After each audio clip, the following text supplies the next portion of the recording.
राघवः स्वयं प्रत्युवाच है। तो इस प्रकार से जब बहुत ही मधुर वाणी में गुरुजी ने ये वचन कहे तो स्वयं श्री राम उनको प्रत्युवाच है, उत्तर दे रहे हैं। समासीनम वसिष्ठम पुरुषर्षभः, जो विराजमान है गुरुदेव, तो उनको प्रत्युत्तर दे रहे हैं श्री राम बहुत ही शालीनता के साथ, और गुरुजी भी बड़े मधुर शब्द में बोल रहे हैं। तो श्री राम क्या उत्तर दे रहे हैं गुरुजी को? उनको तो रोष पूर्वक उत्तर दे रहे थे जाबाली को तो, और अपने गुरुजी को बहुत एक शालीनता से उत्तर दे रहे हैं। तो बता रहे हैं उनको, यथाशक्ति प्रदानेन स्नापनोच्छादनेन च नित्यं च प्रियवादेन तथा संवर्धनेन च।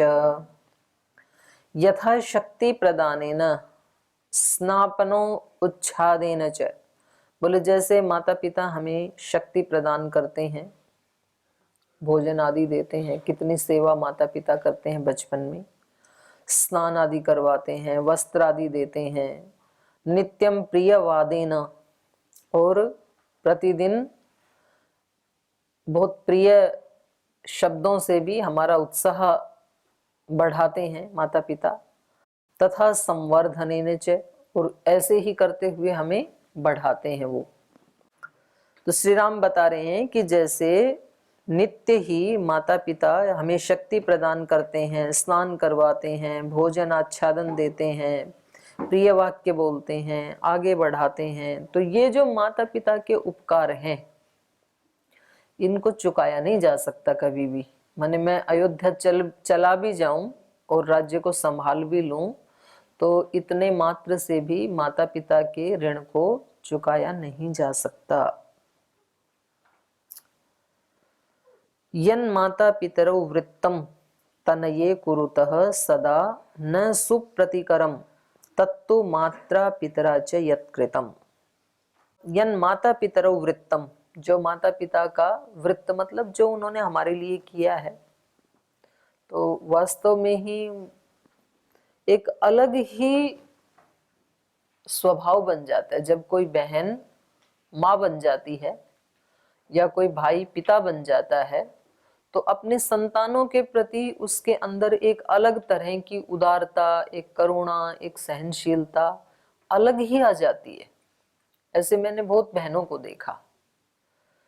जैसे मैंने देखा हमारे पास ही एक बेटी पढ़ती थी श्रद्धा, वो मेरे पास आ गई थी 8 साल की और पूरी गुरुकुल में पढ़ाई की, फिर उसकी शादी हो गई और वो बिल्कुल लापरवाह लड़की थी। जब पढ़ती थी ना तो उसको मतलब थोड़ी थोड़ी देर में ना उसको अपने कपड़ों की परवाह, ना अपनी पुस्तकों की, ना सामान की। मेरे साथ रहती थी तो मेरे कमरे में जो भी सामान होते ना उठा उठा के दूसरों को बांट आती थी, कपड़े फाड़ देती थी। मैं उसके कपड़े तह कर करके अच्छे से जचाती अलमारी में, वो नीचे से एक खींचती, सारे कपड़े बिखेर जाती थी।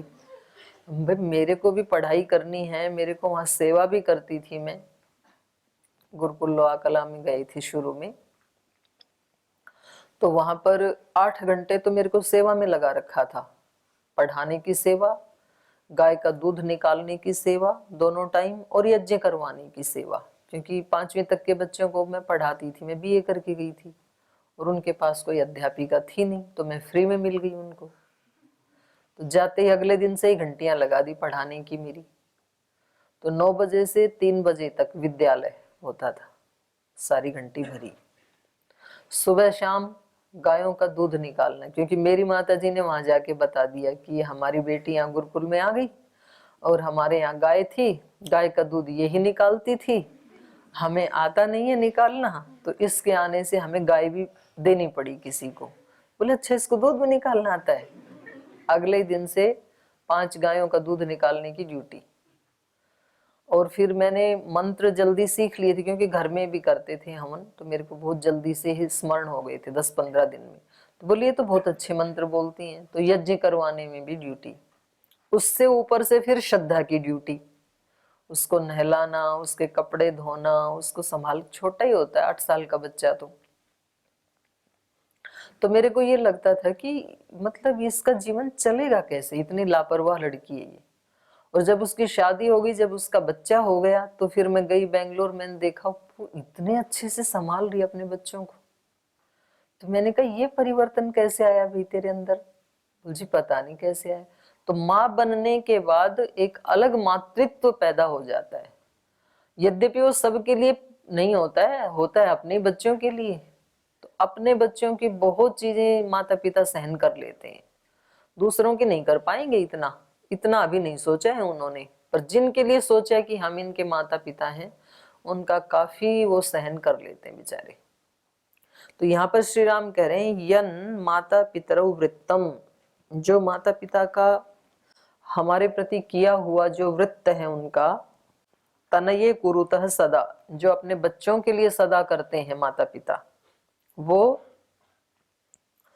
न सुप्रतिकरम तत्तु माता पित्रा च यत् कृतम, बोले उसका हम प्रत्युपकार नहीं कर सकते हैं कभी। क्योंकि इन्होंने यही कहा था ना भाई, आपकी जो माता जी हैं, वृद्धा माता हैं, धर्मशीला माता हैं, तो कम से कम इनकी आज्ञा का पालन तो करो। तो बोल जी वो तो किया ही नहीं जा सकता है, उनके कोई ऋण चुकाए थोड़ी जा सकते हैं। हम कभी माता पिता के ऋण चुका सकते नहीं, इनके तो एहसान हैं इतने, चुका सकते नहीं। तो बड़े तरीके से उत्तर दे रहे हैं कि जी वो तो इनका तो कभी उपकार चुकाया ही नहीं जा सकता। स हि राजा जनयिता पिता दशरथो मम आज्ञातं यन्मया तस्य न तन्मिथ्या भविष्यति। तो अब अपनी बात को उधर घुमा दिया, बोले देखो इनके कितने उपकार हैं। तो इनमें माता पिता में सही राजा जनयिता, जो महाराजा दशरथ थे वो मेरे जनक हैं। और यन्मया आज्ञातम, जो उन्होंने मुझे आज्ञा दी मेरे पिता ने, तस्य तन मिथ्या न भविष्यति, तो उनकी वो आज्ञा मेरे लिए कभी मिथ्या नहीं हो पाएगी। माने मैं उनकी उस आज्ञा का कभी खंडन नहीं करूंगा, उनकी आज्ञा को तोड़ूंगा नहीं। बोले माता पिता तो इतने महान होते हैं, वो तो साक्षात देवता होते हैं, उनके उपकारों को तो कभी चुकाया नहीं जा सकता है। तो उन माता पिता में जो महाराजा दशरथ थे, तो वो कितने महान थे, कितना उन्होंने मेरे लिए किया। और फिर जो उन्होंने मुझे आदेश दिया, जो आज्ञा दी, तो उसको मैं कभी तोड़ूंगा नहीं। तो आगे अपनी बात पे क्या होता है कि व्यक्ति के दिल में जो होता है ना, वो इधर उधर से कहीं से भी घूम के उसी बात को बोलता है, उसी को अभिव्यक्त करता है, अपनी मनस्थिति को। मैंने कई बार देखा, जब अभी तो नहीं, जिस समय हम संघर्ष काल में थे 2009 से 13 तक, तो मीडिया वाले महाराज जी से कुछ भी पूछते, वो कोई भी प्रश्न पूछे महाराज जी को उत्तर अपना ही देना है। वो घुमा फिरा के अपनी ही बात बोलते थे, ये हमारे मुद्दे हैं, हम ऐसा देश को चाहते हैं, ये हमारा काम है। वो कुछ भी पूछे चाहिए, वो इधर उधर की बातें पूछते थे। और ये औरों में भी देखा हमने, किसी व्यक्ति से बात करते हैं तो उससे कुछ भी पूछो, जिस चेतना में वो जी रहा है ना कहीं से वो ही बात उससे आ जाती है। तो श्री राम की चेतना इस समय बिल्कुल ये स्पष्ट बनी हुई है कि मुझे तो अपने पिता की आज्ञा का पालन करना है। तो इसलिए गुरु वशिष्ठ जी ने माता के लिए इनको बताया था कि आपकी माता की आज्ञा है, ये पिता की आज्ञा पे ले आई अपनी बात को।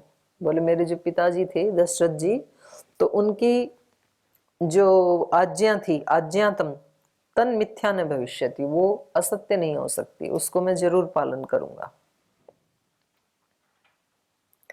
एवमुक्तस्तु रामेण भरतः प्रत्यनन्तरम् उवाच परमोदारः सूतं परमदुर्मनाः।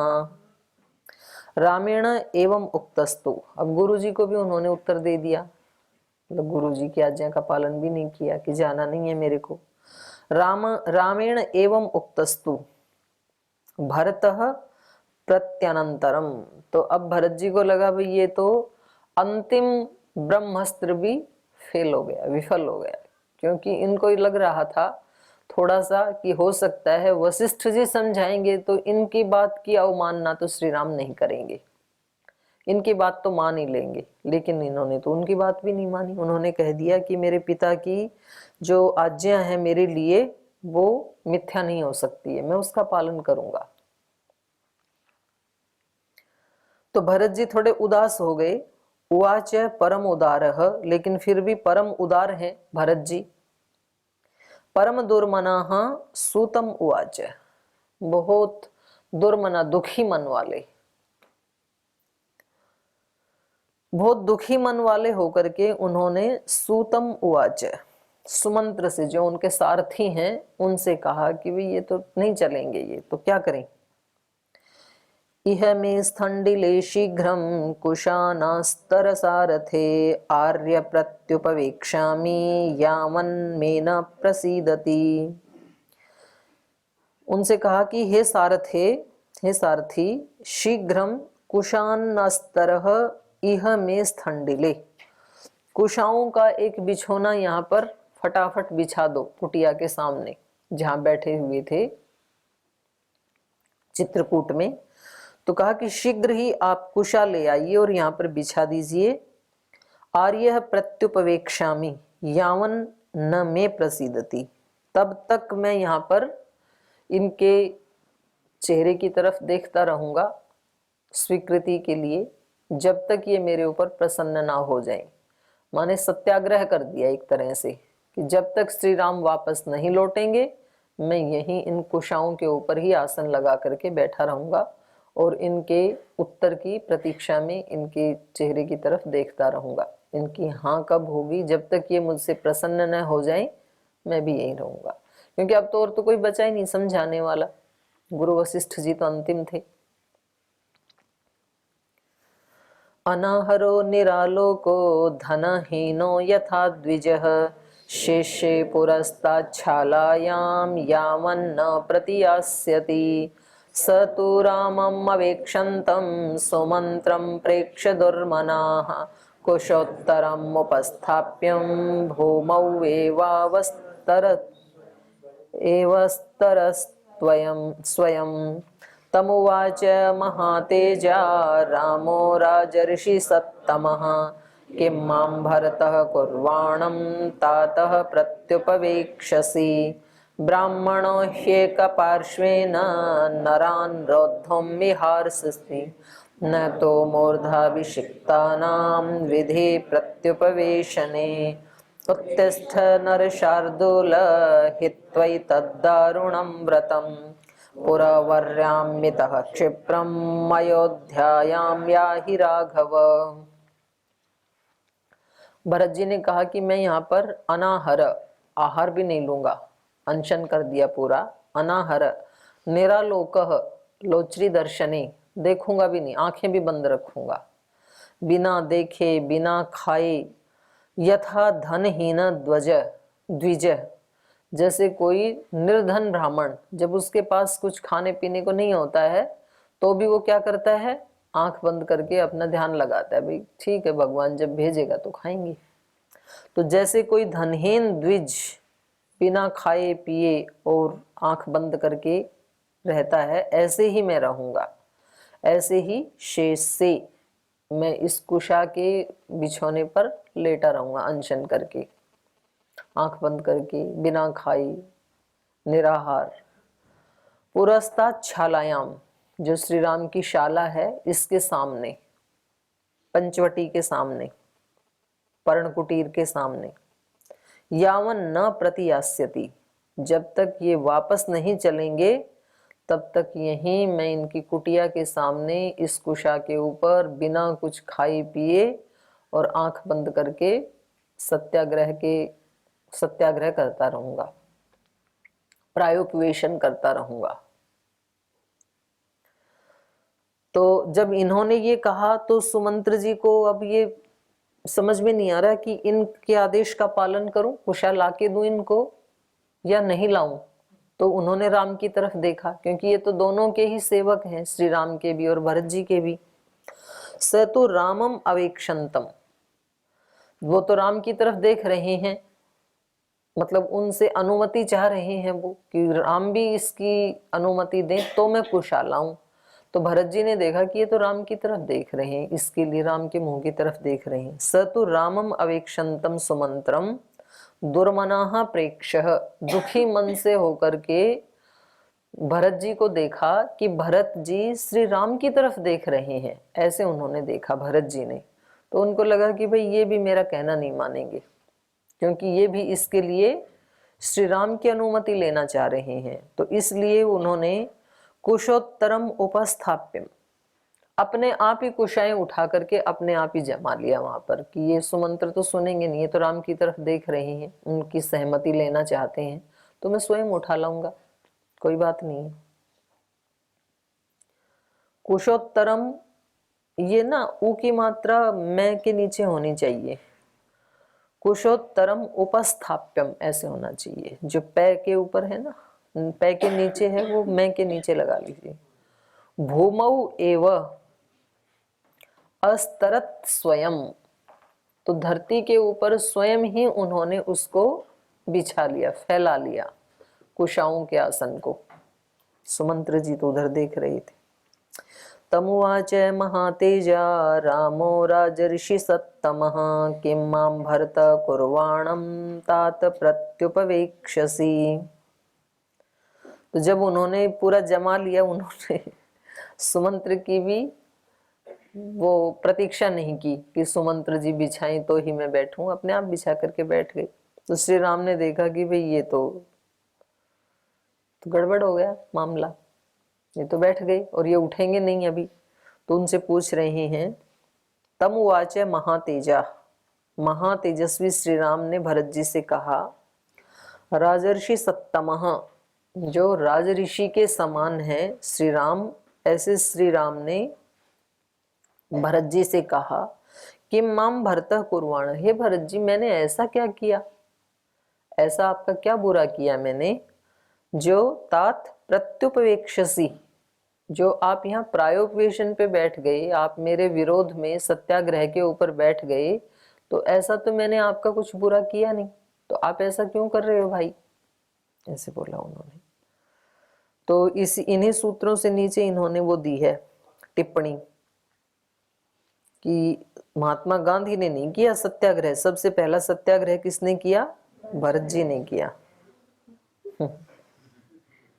तो सत्याग्रह के जनक हैं भरत जी।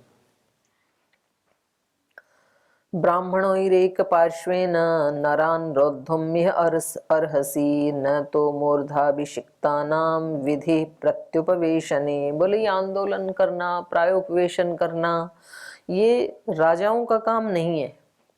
ब्राह्मणों ही एक पार्श्वेन नरान रोद्धुम इह अर्हसि, ये काम तो ब्राह्मणों का है। जो अस्त्र शस्त्र नहीं उठाते हैं और उनको अपनी बात मनवानी होती है, तो वो ब्राह्मण लोग ऐसे प्रायोपवेशन करते हैं, इस तरह के हठ करते हैं। ब्राह्मणों ही एक पार्श्वेन, माने एक स्थिति में बैठ गई, एक पार्श्व माने एक तरफा, एक आसन लगा करके बैठ जाते हैं, तो बैठ गई या लेट गई, तो वो एक आसन के ऊपर बैठ जाते हैं सत्याग्रह करने के लिए कि अब उठेंगे नहीं हम। तो ये बात तो ब्राह्मणों की है। और वो क्यों करते हैं, नरान रोद्धुम इह अर्हसि, जो उनकी आज्ञा का पालन नहीं करते हैं उनको रौंदने के लिए, उनको ठीक रास्ते पर लाने के लिए ये प्रायोपवेशन आदि तो ब्राह्मण लोग करते हैं। न तो मूर्धाभिषिक्ता नाम विधि ही, जिनका राज्याभिषेक हुआ है, अर्थात जो राजा लोग हैं, जो क्षत्रिय प्रवृत्ति के लोग हैं, तो ये उनका कार्य नहीं है। न तो मूर्धाभिषिक्ता नाम विधि प्रत्युपवेशने, सत्याग्रह में बैठना, सत्याग्रह करना, ये राजाओं का काम नहीं है। उनको तो युद्ध करना चाहिए, उनको तो अपने राज्य का पालन करना चाहिए, यही उनका स्वधर्म है। वो ऐसे किसी सत्याग्रह पर बिना खाए पिए आंख बंद करके बैठ जाएंगे, ये उनका धर्म ही नहीं, राजाओं का धर्म नहीं है ये। इसलिए उत्तिष्ठ नर शार्दूल हित्वैतद्दारुणं व्रतं पुरवर्यामितः क्षिप्रम् अयोध्यां याहि राघवः। हे राघव उत्तिष्ठ नर शार्दूल, हे नर केसरी, हे नर श्रेष्ठ, उठो आप, ये प्रायोपवेशन आदि मत करो, ये आपके लिए नहीं है। हित्वा एतद् दारुणम व्रतम, ये जो अत्यंत कठोर व्रत आपने धारण कर लिया, सत्याग्रह का, बिना खाए पिए, बिना आंख खोल के देखे, और आपने ये इतना जो बहुत ही कठिन व्रत, दारुण व्रत धारण किया है, इसको छोड़ करके पुरवर्यम इतः क्षिप्रम अयोध्याम याहि, तो आप पूर्ववासियों सहित यहाँ से शीघ्र ही अयोध्या में चले जाओ। आपका धर्म आपको कहाँ बुला रहा है? अयोध्या में बुला रहा है। यहाँ कुटिया के सामने सत्याग्रह करना ये आपका धर्म नहीं है, आप राजा हैं, तो इसलिए आपको यहाँ से शीघ्र ही अयोध्या में जाना चाहिए। आसीनस्त्वेव भरतः पौरजानपदं जनम् उवाच सर्वतः प्रेक्ष्य किमार्यं नानुशासथ ते तमोजोर्महात्मानं पौरजानपदा जना काकुत्स्थम् अभिजानेमः सम्यग् वदति राघवः एषोऽपि हि महाभागः पितुर्वचसि तिष्ठति अत एव न शक्तस्मो व्यावर्तयितुम् अंजसा तेषाम् आज्ञाय वचनं रामो वचनमब्रवीत् उत्तिष्ठ त्वं महाबाहो मां च स्पृश तदोदकम् अथोत्थाय जलं स्पृष्ट्वा भरतो वाक्यमब्रवीत् शृण्वन्तो मे परिषदो मन्त्रिण श्रेणयस्तथा न याचे पितरं राज्यं नानुशासामि मातरम् आर्यं परमधर्मज्ञं नानुजानामि राघवम्।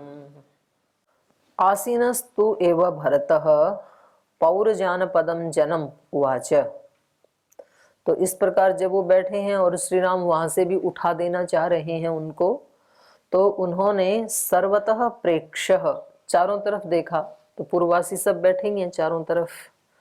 सर्वतः प्रेक्ष्य आसीनस्तु एव भरतः, वहां पर बैठे हुए ही भरत जी ने चारों तरफ पौरजानपदम जनम सर्वतः प्रेक्ष्य, अपने पूर्ववासियों को, अयोध्या वासियों को वहां पर चारों तरफ बैठे हुए देख करके कहा, उवाच, ये बोले, किम आर्यम न अनुशासत, तुम भी तो कुछ बोलो, तुम भी तो कुछ श्री राम को कुछ तो तुम भी तो कहो, ऐसे चुपचाप क्यों बैठे हो आप?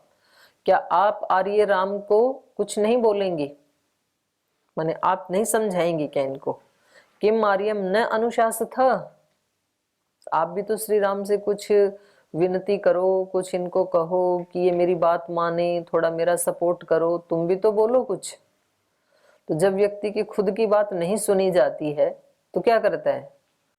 आसपास वालों की सपोर्ट लेना चाहता है ना। भाई किसी के ऊपर कोई आरोप लगा कि भाई आपने ये त्रुटि की, फिर वो जाकर के आचार्य के पास कहता है नहीं मैंने तो ऐसे नहीं किया था, और आचार्य उसकी बात सुनने को तैयार नहीं है, तो फिर वो अपने आसपास खड़े हुए साथियों से बोलते हैं तुम भी तो कुछ बोलो, तुम भी तो थे वहां पे, तो तुम मौन क्यों हो? तो ऐसे ही भरत जी अपने पूर्ववासियों को कह रहे हैं चारों तरफ देख करके कि भाई तुम भी तो कुछ बोलो, क्योंकि कई लोगों की वाणी में बल होता है।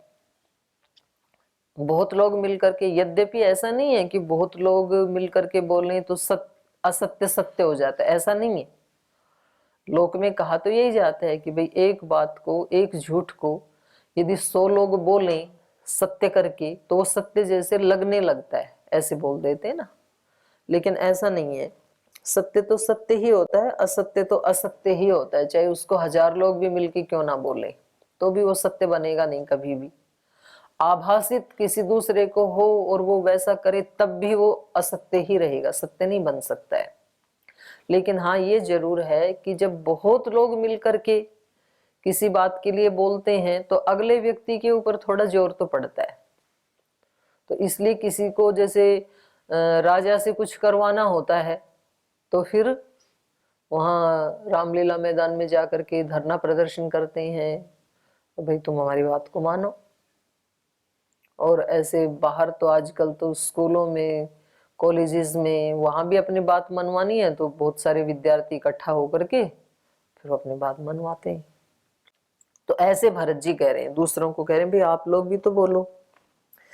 ते तम ऊचु महात्मानम पौरजानपदा जनाः काकुत्स्थम अभिजानीमः सम्यक वदति राघव।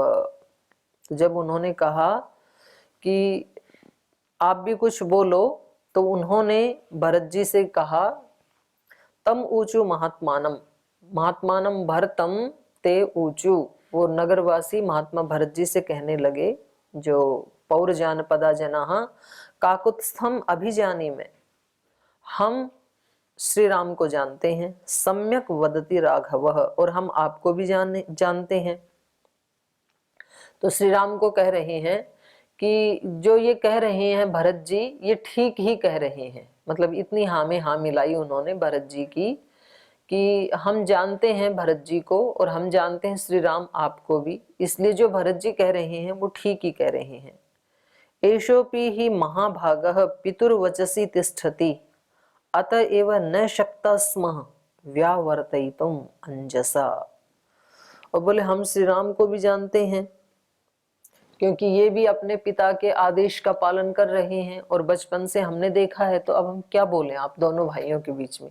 आपको भी जानते हैं, आप भी बिल्कुल ठीक कह रहे हैं कि बड़े को ही राज्य मिलना चाहिए। ये भी बिल्कुल ठीक कह रहे हैं कि पिता की आज्ञा इनको हुई है और हमने देखा है, तो हम अतएव न शक्ता स्मः व्यावर्तयितुम, इसलिए हम इनको वापस लौटाने में समर्थ नहीं है। हमें पता है ये मानेंगे ही नहीं। तो बेचारे भरत जी को और थोड़ा कमजोर कर दिया इन्होंने भी। तो आगे ये जो संवाद है इसको हम कल पूरा करेंगे। आज यहीं विराम लेते हैं।